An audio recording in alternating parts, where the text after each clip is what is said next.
Introduction to Dependency Injection.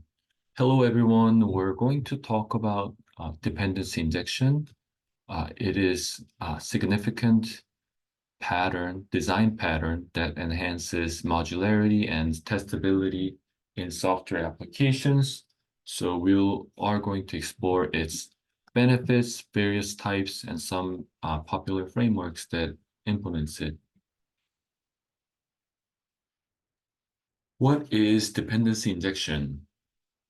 Dependency injection is a technique where objects receive their dependencies from an external source rather than creating them internally.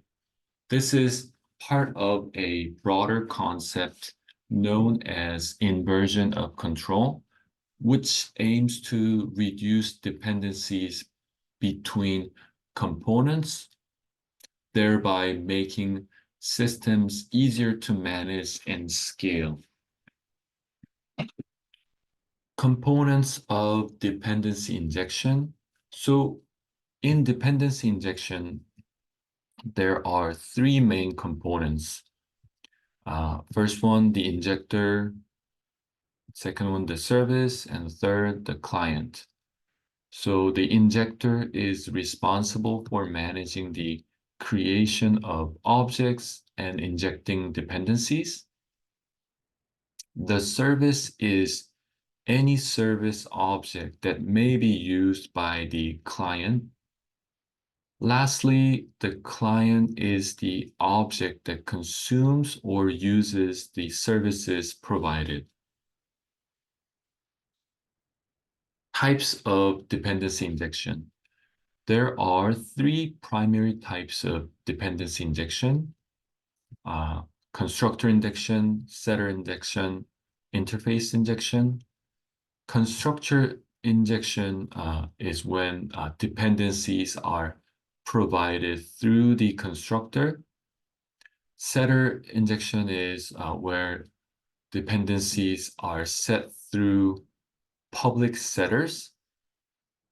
Lastly, interface injection is where the dependency is injected through an interface that the client implements. So we can look at the example of constructor injection. We have public class client, and then we have a variable called service, and we have this constructor that is initializing client object. It is receiving a service as a parameter, and this received parameter service is set in this service. And here's an example of setter injection. We have a similar setup, but instead of using constructor, we are using public setter, which is set service, and set service receives service, and this also sets the service.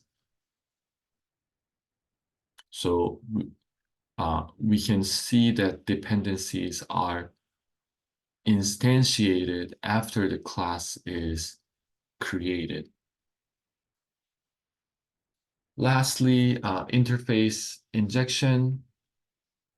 So we have service setter interface, which has a set service method, and our client class would implement a service setter interface. Therefore, we are setting service by passing service as parameter and assigning this service value. Benefits of dependency injection. So the benefits of dependency injection are significant. It facilitates unit testing by allowing us to easily replace real services with mock ones. It also reduces coupling between classes, which enhances modularity and maintainability. Furthermore, it promotes a clearer, more scalable architecture by delegating dependency management to external systems. Dependency injection example. I know we looked at examples, but let's look at some more examples. Uh, so we can see that we have a service interface called greeting service, and hello world service is implementing this greeting service. And we also have client class, class greeter, and we can see that the client does not create the service itself, but is provided with the service. So this decouples the creation of the service from its use, making our code cleaner and more modular. Dependency injection frameworks. Several frameworks provide support for dependency injection because it simplifies its implementation. For Java, Spring Framework and Google's frameworks are popular choices. In .NET ecosystem, Autofac and Ninject are widely used. In JavaScript, TypeScript, Angular and Nest.js are popular frameworks that uses dependency injection. Best practices in dependency injection. When using dependency injection, it is important to stick to best practices.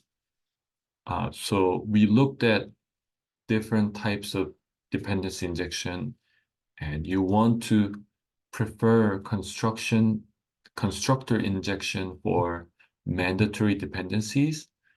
This way, you can ensure that your objects are always correctly initialized. And also, you want to be mindful of the life cycle of your objects. And singleton dependencies must be stateless to avoid any unexpected behavior across different parts of the application. Conclusion. So to conclude, the dependency injection is a powerful pattern for achieving loose coupling and greater modularity in your application. So this pattern is used a lot.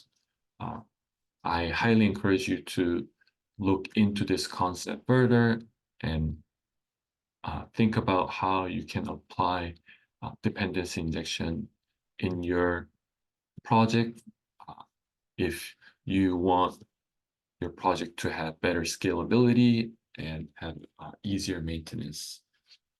Thank you everyone for listening.